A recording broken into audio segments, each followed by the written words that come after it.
हिला नहीं पा रहा और वो नाम है नरेंद्र मोदी। पाठशाला में अगला चैप्टर, रूस चीन के साथ वर्ल्ड ऑर्डर बदलते पीएम मोदी क्या फिर से ट्रंप से दोस्ती कर रहे हैं? क्या कुछ खेला चल रहा है? ट्रंप का फ्रेंडली ट्वीट, पीएम मोदी का भी फ्रेंडली जवाब, जिनपिंग और चीन का क्या होगा? 3 दिन में 3 देश के पीएम बदले, इंडी वालों के अरमान फिर टूटे, पीएम मोदी ने क्या किया कि कुर्सी हिलती नहीं? अब इसका चैप्टर। भाई दुनिया नेपाल का हाल देख रही, फ्रांस का बवाल देख रही, और लोग उस दौर में जी रहे हैं जहां सरकारें ताश के पत्तों की तरह बिखर जा रही। ना किसी नेता के टिकने की गारंटी है, ना सरकार की। सुबह से शाम होते होते नेता पीएम से पूर्व पीएम हो जा रहे हैं। सत्ता की कुर्सी ऐसे हिल रही है जैसे म्यूजिकल चेयर का गेम चल रहा। आप देखिए, पिछले 3 दिन में दुनिया में 3 प्रधानमंत्रियों की कुर्सी चली गई। रविवार को जापान के पीएम ने इस्तीफा दे दिया। शिगेरू इशिबा ने कुर्सी छोड़ने का ऐलान किया। सोमवार को फ्रांस का नंबर आया, फ्रांस के प्रधानमंत्री फ्रांसवा बायरू की सरकार चली गई। मंगलवार को नेपाल का नंबर आया, केपी शर्मा ओली की सरकार हट गई, उनको तो बच के भागना पड़ा। 3 दिन में 3 सरकारें गिर गई हैं बॉस। भारत में भी विपक्ष इसी तरह की उथल पुथल की आस लगाए बैठा है, क्योंकि चुनाव में तो मोदी को हरा नहीं पा रहे, तो इनको लगता है कुछ हो जाए, ऐसा ही कुछ लकी ड्रॉ लग जाए। ये भारत है बॉस। ऐसा सपना 200 साल भी देखिएगा ना, तो भारत में आग लगने का सपना पूरा नहीं होगा। नरेंद्र मोदी की कुर्सी चली जाए, ये लोग सपना तो बहुत देख रहे हैं, लेकिन यहां नरेंद्र मोदी हैं जिन्होंने मजबूती से मोर्चा पकड़ा हुआ है। जब भारत के बगल में एक के बाद एक सरकारें गिर रही हैं, तख्ता पलट हो रहा है, अगले पल क्या हो जाए क्लियर नहीं है, उस दौर में नरेंद्र मोदी 22 साल आगे की प्लानिंग में लगे हुए हैं, क्योंकि पिछले 11 साल में नरेंद्र मोदी ने तगड़ा होमवर्क पूरा किया। ऐसी मजबूत और स्थिर सरकार दी है कि बड़े से बड़े तूफान भारत को हिला नहीं पाए। जैसे अमेरिका ने टैरिफ तूफान का भारत की तरफ मुंह मोड़ दिया, लेकिन अब ऐसा लग रहा है कि पीएम मोदी की कूटनीति के आगे यह तूफान ज्यादा दिन टिक नहीं पाएगा। भारत के खिलाफ टैरिफ वॉर ज्यादा दिन नहीं चलेगा, जो हमने आपको पाठशाला में कहा था कि ये डोनाल्ड ट्रंप रास्ता ढूंढ रहा है साइड से दोस्ती करने का, और इसके संकेत अब खुद अमेरिका के राष्ट्रपति ट्रंप ने दे दिए। डोनाल्ड ट्रंप ने भारत को लेकर क्या लेटेस्ट बयान दिया है, ट्रंप के बयान पर पीएम मोदी ने क्या कह दिया, कैसे दुनिया में नेता और सरकारें बदल रही हैं लेकिन पीएम मोदी टिके हुए हैं, नरेंद्र मोदी ने लंबी पारी खेलने वाला कौन सा होमवर्क पूरा कर लिया है, चीन का अब क्या होगा अगर मोदी और ट्रंप फिर से दोस्त बन रहे हैं, वर्ल्ड ऑर्डर बदलने का क्या होगा, ये सारी बातें होंगी। लेकिन पहले एक झलक देखिए।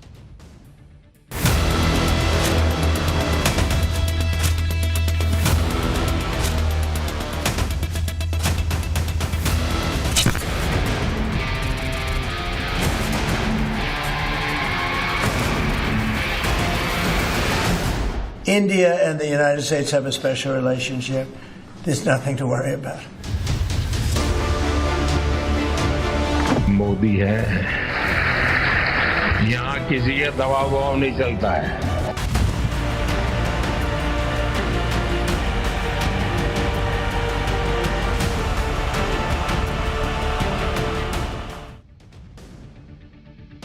दुनिया में मची उथल पुथल के बीच आप नरेंद्र मोदी को उस बैट्समैन की तरह समझ सकते हैं जिसके सामने विकेट पर विकेट गिर रहे हैं, और दूसरे एंड से नरेंद्र मोदी पिच पर न सिर्फ टिके हुए हैं बल्कि चौके छक्के मार रहे हैं।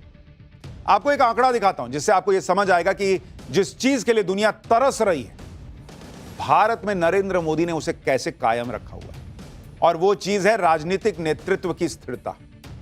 नरेंद्र मोदी 2014 में प्रधानमंत्री बने। अगर आप तब से देखें तो ज्यादातर देशों में सरकार और नेता दोनों बदल गए, लेकिन भारत में मोदी का चेहरा और मोदी की सरकार टिकी हुई है। जैसे साल 2014 से नेपाल में 8 बार पीएम बदल गए, 11 साल में पाकिस्तान में 4 पीएम बदल चुके हैं, यूनाइटेड किंगडम में 11 साल में 5 पीएम बदल चुके, श्रीलंका में 4 राष्ट्रपति बदल गए, जापान में 5 साल में 4 नए प्रधानमंत्री आ गए, अमेरिका में 3 राष्ट्रपति बदल गए।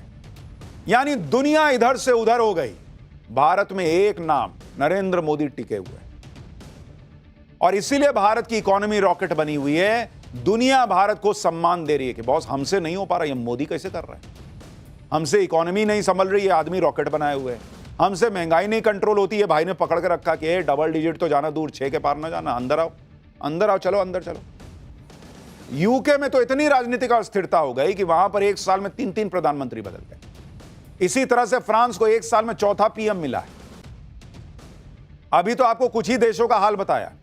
कोविड के बाद तो दुनिया में सरकारों के तेजी से बदलने की लहर चल रही थी, इसलिए नेपाल में भी मोदी मोदी हो रहा है बॉस, कि नेपाल में अगर मोदी जैसा नेता होता तो स्थिरता होती, करप्शन ना होता। और ये नेपो किड जो यहां कुछ नहीं कर पा रहे वहां भी ना कर पाते। इधर भारत में इंडी गठबंधन यही सपने पाले बैठा है कि किस तरह किसी भी कीमत पर नरेंद्र मोदी कुर्सी से हट जाए। सुनिए कांग्रेस के नेता आज भी क्या कह रहे हैं। बिहार के नेता के तौर पर आप लोग कैसे देखते हैं भारत के कॉन्टेक्स्ट में जिस तरीके से नेपाल में हिंसा हुई है और युवाओं की बगावत हुई है सरकार के खिलाफ? ये बात तो सर्वमान्य है कि किसी भी पड़ोसी देश, खास तौर पर नेपाल के संदर्भ में शांति बहाल रहे, इसकी इच्छा सब लोग करते हैं। और सरकारें वहाँ के नौजवानों की या किसी भी सेक्शन की अगर उपेक्षा करती हैं तो वो कहीं ना कहीं आक्रोश की वजह भी बनती है। और ये यहाँ भी ये बात लागू होती है। यहाँ भी लागू का मतलब ये है कि आक्रोश बढ़ता है ना, आक्रोश के रूप अलग अलग हो सकते हैं। और ये आक्रोश जनता की चुनी हुई सरकार चोरी के माध्यम से आएगी तो आक्रोश बढ़ेगा। आक्रोश का आयाम अलग अलग हो सकता है। ये लोग अलग ही सपना देख रहे हैं कि जनता यहां भारत में ऐसा कर देगी। मैंने बोला ना बॉस, 200 साल भी बैठ के ऐसा सपना देखिएगा कि भारत जलेगा तो वो नहीं होगा। दुनिया का सबसे बड़ा लोकतंत्र है बॉस, यहां इतनी विविधता के बाद भी लोगों के दिल में भारत बसता है। कुछ के ना बसता हो तो ना बसता हो, ज्यादातर लोगों के दिल में बसता है। ऐसे ही जला देगा भारत, कोई बच्चे का खेल है कि भारत जल जाएगा। और इन लोगों को सोचिए, खबर की समझ नहीं है। नेपाल से भारत को कंपेयर कर रहे हैं। नेपाल में नेपो किड के खिलाफ चल रहा है, परिवारवाद के खिलाफ गुस्सा चल रहा है, भ्रष्टाचार के खिलाफ चल रहा है।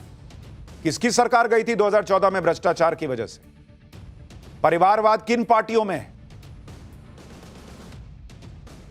फिर भी बोल रहे हैं कि नेपाल जैसा हो जाएगा। इंडी गठबंधन को यही सपना चल रहा है कि किसी तरह तो नरेंद्र मोदी हटे। लेकिन उनके सपनों पर पानी फेरने वाली एक नई रिपोर्ट आई। रेटिंग एजेंसी फिंच ने भारत की जीडीपी ग्रोथ रेट का अनुमान और बढ़ा दिया है। अब आप देखिए कि नया अनुमान क्या आया है, जो 2025-26 के लिए जीडीपी ग्रोथ का अनुमान, ये नया अनुमान आया है। टैरिफ लगने के बाद का आपको हाल बता रहा हूं। रेटिंग एजेंसी है फिंच, उसने कहा है कि पहले अनुमान कितना था भाई भारत के लिए? पहले था 6.5% भारत की ग्रोथ रेट रहेगी। अब वो क्या कह रहे हैं भारत के लिए, आपको बता रहा हूं। वो कह रहे हैं भाई अब ये बढ़ के 6.97% के आसपास कर दिए। ले, ये सोच रहे थे कि ट्रंप टैरिफ लगाया तो गिर जाएगी रिपोर्ट, गिर जाएगी जीडीपी। फिच की रिपोर्ट के अनुसार भारत की अर्थव्यवस्था दुनिया की सबसे तेज गति से बढ़ने वाली अर्थव्यवस्थाओं में बनी रहेगी। फिच पहली ऐसी ग्लोबल एजेंसी है जिसने भारत के जीडीपी ग्रोथ रेट के अनुमान को और बढ़ा दिया है।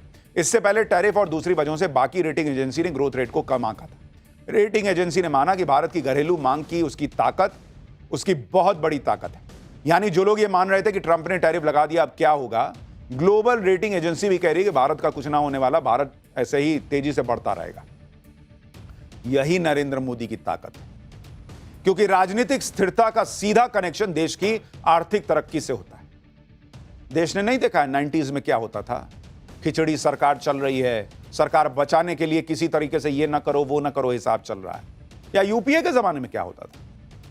दुनिया के जिन देशों में उथल पुथल मची है उसके पीछे कारण इकोनॉमिक डाउनफॉल भी है, जबकि नरेंद्र मोदी ने भारत की इकोनॉमी की रफ्तार को टॉप स्पीड में बना रखा है। इसलिए इंडी गठबंधन के अरमानों पर हर बार पानी फिर जाता है। आप सुनिए कैसे श्रीलंका से लेकर बांग्लादेश से लेकर नेपाल तक हर बवाल पर इंडी गठबंधन के मन में लड्डू फूटता है। अब तो मोदी गए, होता कुछ नहीं।